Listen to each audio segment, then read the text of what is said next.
বিসমিল্লাহির রহমানির রহিম। আসসালামু আলাইকুম ওয়ারাহমাতুল্লাহি ওয়াবারাকাতুহু। কেন ভালো মানুষরাই বেশি কষ্ট পায়? ইসলামের গভীর উত্তর। প্রিয় ভাই, বোন, বন্ধুগণ, মানুষের জীবনে একটি প্রশ্ন বারবার ফিরে আসে।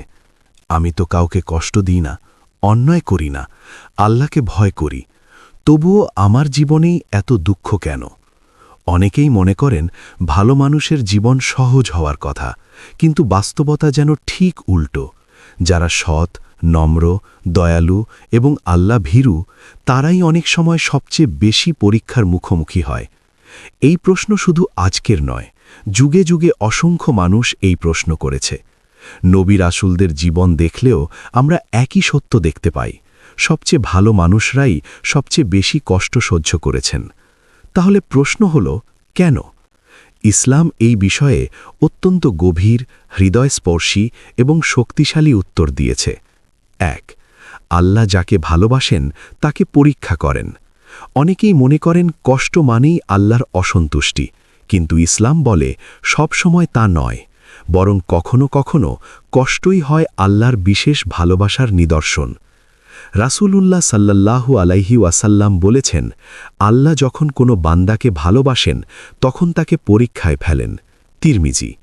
অর্থাৎ পরীক্ষা সবসময় শাস্তি নয়, এটি হতে পারে সম্মানের নিদর্শন। যেমন একজন শিক্ষক সবচেয়ে মেধাবী ছাত্রের কাছ থেকেই বেশি প্রত্যাশা করেন, তেমনি আল্লাহ তার প্রিয় বান্দাদের আরও উঁচু মর্যাদায় পৌঁছাতে পরীক্ষার মাধ্যমে প্রস্তুত করেন। আপনি যদি কষ্টে থাকেন, তার মানে এই নয় যে আল্লাহ আপনাকে ছেড়ে দিয়েছেন, হয়তো তিনি আপনাকে আরও উঁচু স্থানে নিতে চান। নবীদের জীবনই সবচেয়ে বড় প্রমাণ। যদি ভালো মানুষের জীবন সহজ হতো, তবে নবী রাসূলদের জীবন সবচেয়ে আরামদায়ক হওয়ার কথা, কিন্তু বাস্তবতা সম্পূর্ণ ভিন্ন। হজরত নূহ আলাইহিস সালাম শত শত বছর দাওয়াত দিয়ে অপমান সহ্য করেছেন। হজরত ইব্রাহিম আলাইহিস সালামকে আগুনে নিক্ষেপ করা হয়েছিল। হজরত ইউসুফ আলাইহিস সালাম অন্যায়ভাবে কারাগারে বন্দী ছিলেন। হজরত আইয়ুব আলাইহিস সালাম দীর্ঘ রোগে আক্রান্ত ছিলেন। আমাদের প্রিয় নবী মুহাম্মদ সাল্লাল্লাহু আলাইহি ওয়াসাল্লাম সবচেয়ে বেশি কষ্ট সহ্য করেছেন।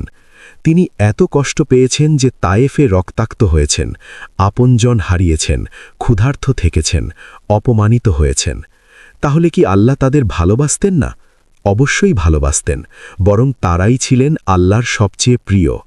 এখানেই উত্তর লুকিয়ে আছে। কষ্ট ভালোবাসার বিপরীত নয়, কখনো কখনো কষ্টই ভালোবাসার প্রমাণ। দুনিয়া মুমিনের জন্য পরীক্ষা কেন্দ্র। রাসূল সাল্লাল্লাহু আলাইহি ওয়াসাল্লাম বলেছেন, দুনিয়া হল মুমিনের জন্য কারাগার এবং কাফিরের জন্য জান্নাত। মুসলিম। এই পৃথিবী স্থায়ী সুখের জায়গা নয়, এটি পরীক্ষা দেবার জায়গা। যে ভালো মানুষ, সে দুনিয়াকে চূড়ান্ত গন্তব্য মনে করে না, তার লক্ষ্য আখেরাত। তাই আল্লাহ তাকে এখানে পরীক্ষা দেন, যাতে সে পরকালে অনন্ত শান্তি পায়।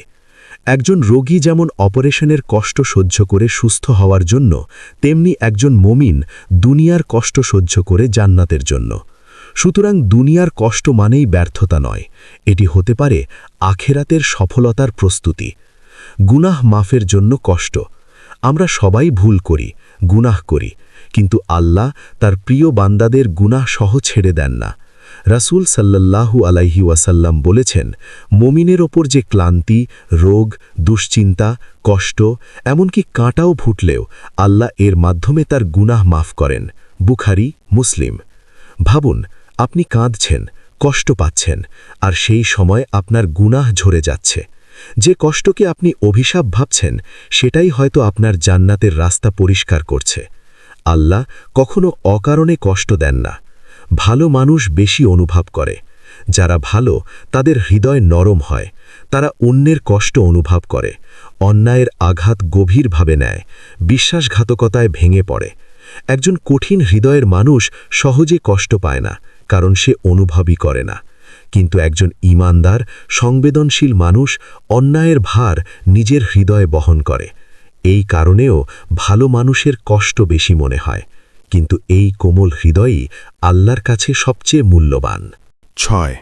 ধৈর্যের মাধ্যমে মর্যাদা বৃদ্ধি।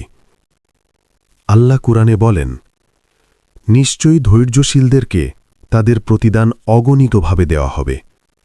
সূরা আজ-জুমার আয়াত 10। সব মানুষ ধৈর্য ধরতে পারে না। ধৈর্য শুধু শক্তিশালী ঈমানের মানুষের কাজ। যখন ভালো মানুষ কষ্টের মধ্যেও আল্লাহকে দোষ দেয় না, বরং বলে, হে আল্লাহ, আমি আপনার উপর ভরসা রাখলাম, তখন পার মর্যাদা আসমানে বেড়ে যায়। কষ্ট সাময়িক, কিন্তু সবরের প্রতিদান চিরস্থায়ী। 7. মানুষকে জাগানোর জন্য কষ্ট আসে। অনেক সময় মানুষ সুখে থাকলে আল্লাহকে ভুলে যায়, কিন্তু কষ্ট তাকে সিজদায় ফিরিয়ে আনে। কত মানুষ আছে যারা দুঃখ না পেলে কখনো তাহাজ্জুদে উঠত না, কখনো চোখের পানি ফেলে দোয়া করত না। কষ্ট মানুষকে আল্লাহর কাছে ফিরিয়ে আনে। এই কারণেই কখনো কষ্ট রহমত হয়ে আসে। যে দুঃখ আপনাকে আল্লাহর কাছে নিয়ে যায়, সেটি আসলে দুঃখ নয়, এটি হেদায়েত। 8. মানুষের বিচার আর আল্লাহর পরিকল্পনা এক নয়। আমরা যা দেখি তা খুব সীমিত। আমরা শুধু বর্তমান দেখি, কিন্তু আল্লাহ অতীত, বর্তমান আর ভবিষ্যৎ সব জানেন। কখনো আমরা যা ক্ষতি মনে করি সেটাই আমাদের রক্ষা। যে সম্পর্ক ভেঙে গেছে, হয়তো সেটি আপনার ঈমান বাঁচিয়েছে। যে চাকরি হারিয়েছেন, হয়তো সেটি আপনাকে হারাম থেকে বাঁচিয়েছে। যে অপমান পেয়েছেন, হয়তো সেটি আপনার অহংকার ভেঙেছে। আল্লাহর পরিকল্পনা সবসময় আমাদের বোঝার মতো সহজ হয় না, কিন্তু তার পরিকল্পনা সর্বদা উত্তম। 9. জান্নাত সস্তা নয়। আমরা জান্নাত চাই, কিন্তু জান্নাতের মূল্য দিতে চাই না। আল্লাহ বলেন, তোমরা কি মনে করো পরীক্ষা ছাড়া জান্নাতে প্রবেশ করবে? সূরা আল বাকারা আয়াত 214। জান্নাত এমন এক স্থান যেখানে কোনো কান্না নেই, মৃত্যু নেই, কষ্ট নেই, বিচ্ছেদ নেই। এত বড় পুরস্কার কি পরীক্ষা ছাড়া পাওয়া যায়? ভালো মানুষের কষ্ট অনেক সময় জান্নাতের মূল্য। আজকের অশ্রু আগামীকালের চিরন্তন হাসির বিনিময়। 10. শেষ ফলাফলই আসল। আজ আপনি কষ্টে আছেন, মানুষ বুঝছে না, অন্যায় সহ্য করছেন, কিন্তু গল্প এখানে শেষ নয়। আল্লাহ কখনো কারো হক নষ্ট করেন না। আজকের ধৈর্য আগামীকালের সম্মান, আজকের কান্না আগামীকালের হাসি, আজকের একাকিত্ব আগামীকালের জান্নাতি সঙ্গী। মুমিন কখনো বর্তমান দেখে সিদ্ধান্ত নেয় না, সে শেষ পরিণাম দেখে আশা রাখে। প্রিয় বন্ধু, তাহলে কেন ভালো মানুষটাই বেশি কষ্ট পায়? কারণ তারা দুর্বল নয়, তারা নির্বাচিত। কারণ আল্লাহ তাদের ঘৃণা করেন না, ভালোবাসেন। কারণ দুনিয়া তাদের শেষ ঠিকানা নয়। কারণ তাদের জন্য প্রস্তুত আছে এমন প্রতিদান যা কষ্টের তুলনায় অসীম বড়। আপনার কান্না বৃথা নয়, আপনার ধৈর্য অদৃশ্য নয়, আপনার নীরব সংগ্রাম আল্লাহ দেখছেন। যদি আপনি ভালো হয়েও কষ্ট পান, হতাশ হবেন না। হয়তো আল্লাহ বলছেন, আমি তোমাকে হারাইনি, আমি তোমাকে গড়ছি। মনে রাখবেন, সবচেয়ে উজ্জ্বল হীরা সবচেয়ে বেশি চাপ সহ্য করে, আর আল্লাহর সবচেয়ে প্রিয় বান্দারা সবচেয়ে গভীর পরীক্ষা অতিক্রম করে। কেন ভালো মানুষরাই বেশি কষ্ট পায়? ইসলামের গভীর উত্তর। দ্বিতীয় পর্ব। প্রথম পর্বে আমরা জেনেছিলাম, ভালো মানুষের কষ্ট সবসময় শাস্তি নয়, বরং অনেক সময় তা আল্লাহর ভালোবাসা, গুনাহ মাফ, মর্যাদা বৃদ্ধি এবং জান্নাতের প্রস্তুতি। কিন্তু প্রশ্ন এখানে শেষ হয় না। অনেকেই বলেন, আমি তো কারো ক্ষতি করিনি, তবুও মানুষ আমাকে আঘাত দিল কেন? আমি সবার ভালো চেয়েছি, কিন্তু প্রতিদানে পেয়েছি অবহেলা। আমি আল্লাহর পথে চলতে চেয়েছি, তাহলে এত বাধা কেন? এই প্রশ্নগুলোর উত্তরও ইসলাম অত্যন্ত গভীরভাবে দিয়েছে। চলুন আরও গভীরে যাই। 1. ভালো মানুষদের শয়তান বেশি টার্গেট করে। যে ব্যক্তি আল্লাহর পথে চলতে চায়, শয়তান তাকে সহজে ছেড়ে দেয় না। একজন গাফেল মানুষ তো এমনিতেই দূরে আছে, কিন্তু যে ব্যক্তি নামাজ পড়ে, তওবা করে, হারাম থেকে বাঁচতে চায়, শয়তান তার বিরুদ্ধে আরও শক্তভাবে কাজ করে। তাই দেখা যায়, হঠাৎ মন ভেঙে যায়, ইবাদতে অলসতা আসে, অকারণ দুশ্চিন্তা বাড়ে, ভালো কাজের পথে বাধা আসে। কাছের মানুষই কষ্ট দেয়। এগুলো অনেক সময় শুধু জীবনের সমস্যা নয়, এগুলো ঈমানের যুদ্ধ। শয়তান জানে আপনি যদি টিকে যান আপনি আল্লাহর আরও কাছে চলে যাবেন, তাই সে আপনাকে থামাতে চায়। 2. মানুষ ভালো মানুষকে পরীক্ষা করে। বাস্তবতা হল ভালো মানুষকে অনেকে দুর্বল ভাবে। যে মানুষ চুপ থাকে, ক্ষমা করে, ঝগড়া এড়িয়ে চলে, অনেকে তাকে সহজ শেখার মনে করে। তাই সবচেয়ে নম্র মানুষটাই অনেক সময় সবচেয়ে বেশি প্রতারিত হয়। কিন্তু ইসলাম শেখায় নরম হওয়া দুর্বলতা নয়, এটি চরিত্রের শক্তি। রাসূল সাল্লাল্লাহু আলাইহি ওয়াসাল্লাম নিজে ক্ষমাশীল ছিলেন, দয়ালু ছিলেন, কিন্তু তিনি দুর্বল ছিলেন না। আপনি ভালো বলেই যদি কেউ আপনাকে কষ্ট দেয়, মনে রাখবেন আপনার মূল্য কমে যায় না, বরং তাদের চরিত্র প্রকাশ পায়। 3. দেরিতে পাওয়া জিনিস অনেক সময় উত্তম হয়। অনেক ভালো মানুষ দীর্ঘ সময় ধরে অপেক্ষা করে। বিয়ে হচ্ছে না, চাকরি মিলছে না, দোয়া কবুল হচ্ছে না, সমস্যার সমাধান আসছে না। তখন মনে হয় আল্লাহ কি আমাকে ভুলে গেছেন? না, আল্লাহ কখনো ভুলে যান না। কখনো দেরি মনে অস্বীকার নয়, দেরি মানে প্রস্তুতি। হজরত ইউসুফ আলাইহি ওয়াসাল্লামের জীবন দেখুন। কারাগারের অন্ধকারের পরই রাজপ্রাসাদের দরজা খুলেছিল। যদি সময়ের আগে কিছু পেতেন হয়তো সেটি আপনার ক্ষতি হতো। আল্লাহ সময় জানেন, আমরা শুধু অপেক্ষা দেখি। 4. আল্লাহ কখনো ভাঙেন যাতে নতুনভাবে গড়তে পারেন। কিছু কষ্ট এমন হয় যা আমাদের পুরো জীবন বদলে দেয়। প্রিয় মানুষ হারানো, বিশ্বাসঘাতকতা, বড় ব্যর্থতা, অসুস্থতা, সম্পর্ক ভেঙে যাওয়া, এসব কষ্ট মানুষকে ভেঙে দেয়। কিন্তু কখনো এই ভাঙনই নতুন নির্মাণের শুরু। একটি বীজকে মাটির নিচে চাপা না দিলে গাছ হয় না। একটি হৃদয় ভাঙে যাতে সেখানে আল্লাহর নূর প্রবেশ করতে পারে। যা আপনি ধ্বংস ভাবছেন, আল্লাহ হয়তো সেটিকেই পুনর্জন্ম বানাচ্ছেন। 5. নীরব কান্না আল্লাহর কাছে সবচেয়ে মূল্যবান। সব কষ্ট মানুষকে বলা যায় না। কিছু রাত আছে যেখানে শুধু আপনি আর আল্লাহ জানেন আপনি কতটা ভেঙে পড়েছেন। মানুষ দেখে হাসি, কিন্তু আল্লাহ দেখেন ভেতরের ঝড়। রাসূল সাল্লাল্লাহু আলাইহি ওয়াসাল্লাম বলেছেন, যে চোখ আল্লাহর ভয়ে কাঁদে সেই চোখ জাহান্নামের আগুন স্পর্শ করবে না। আপনার নীরব কান্না হারিয়ে যায় না। রাতের সেই দোয়া, বালিশ ভেজানো অশ্রু, সব কিছু আল্লাহর কাছে সংরক্ষিত। হয়তো পৃথিবী বুঝছে না, কিন্তু আসমান জানে।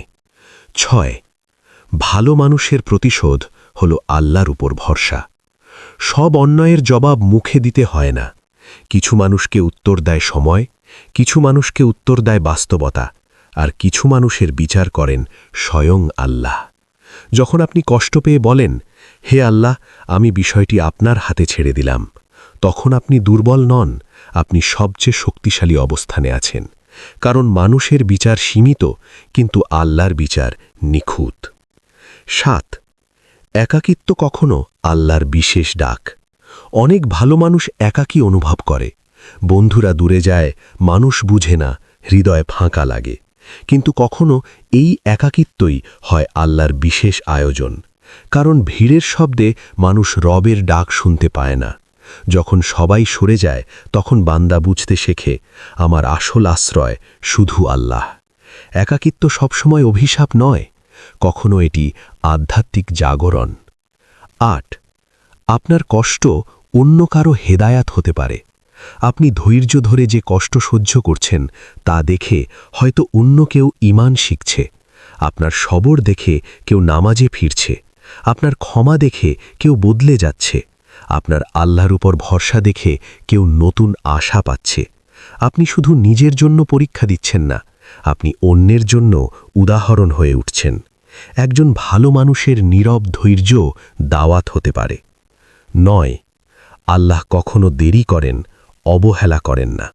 এটি মনে রাখুন, ডিলে ইজ নট ডিনায়েল। আপনি আজ যে উত্তর পাচ্ছেন না তার মানে এই নয় যে আল্লাহ শুনছেন না। হয়তো তিনি এমনভাবে দিচ্ছেন যা আপনি এখনও বুঝতে পারছেন না। হয়তো তিনি আপনাকে এমন কিছুর জন্য বাঁচিয়ে রাখছেন যা আপনার কল্পনার চেয়েও বড়। আল্লাহর নীরবতাও অনেক সময় রহমত। সবচেয়ে সুন্দর গল্পগুলো কষ্ট দিয়েই শুরু হয়। যে মানুষ কখনো কষ্ট পায়নি তার গভীরতা কম থাকে। কষ্ট মানুষকে পরিণত করে, অপেক্ষা মানুষকে বিনয়ী করে, ব্যর্থতা মানুষকে আল্লাহর দিকে ফিরিয়ে দেয়। আজ আপনি যে অধ্যায়ে আছেন সেটি হয়তো সবচেয়ে কঠিন, কিন্তু এটিই হয়তো আপনার জীবনের সবচেয়ে সুন্দর গল্পের শুরু। শেষ অধ্যায় না দেখে নিজের গল্পকে ব্যর্থ বলবেন না। বন্ধুগণ, ভালো মানুষদের কষ্ট বেশি হয় কারণ তারা বিশেষ। তাদের হৃদয় নরম, ঈমান গভীর, দায়িত্ব বড় আর প্রতিদানও বিশাল। যদি আপনি আজ কষ্টে থাকেন, মনে রাখুন, আপনি শাস্তি পাচ্ছেন এটা নিশ্চিত নয়। হয়তো আপনি নির্বাচিত হচ্ছেন, আপনি ভেঙে যাচ্ছেন এটাও পুরো সত্য নয়। হয়তো আল্লাহ আপনাকে নতুনভাবে গড়ে তুলছেন। আপনার দোয়া দেরি হচ্ছে এর মানে প্রত্যাখ্যান নয়। হয়তো জান্নাতের দরজা আপনার জন্য আরও বড়ভাবে খুলছে। মনে রাখবেন, যারা আল্লাহর জন্য কাঁদে, আল্লাহ তাদের কখনো হারিয়ে যেতে দেন না। হে আল্লাহ, আমাদের গুনাহ মাফ করুন, আমাদের হৃদয় পরিশুদ্ধ করুন, আমাদের তওবা কবুল করুন এবং আমাদেরকে নেক ও স্থির বান্দা বানান। আমিন, ইয়া রাব্বাল আলামিন। এই পর্যন্ত ভিডিওটি দেখার জন্য আপনাকে অসংখ্য ধন্যবাদ। ভালো লাগলে লাইক, শেয়ার এবং ফলো দিয়ে উৎসাহিত করবেন এবং সাবস্ক্রাইব করে পাশে থাকবেন যাতে এই ধরনের ভিডিও আপনাদের কাছে পৌঁছে দিতে পারি এবং এই রকম ভিডিও দেখে আমাদের অন্তরাত্মাকে পরিশুদ্ধ করতে পারি। আসসালামু আলাইকুম ওয়া রাহমাতুল্লাহি ওয়া বারাকাতুহু।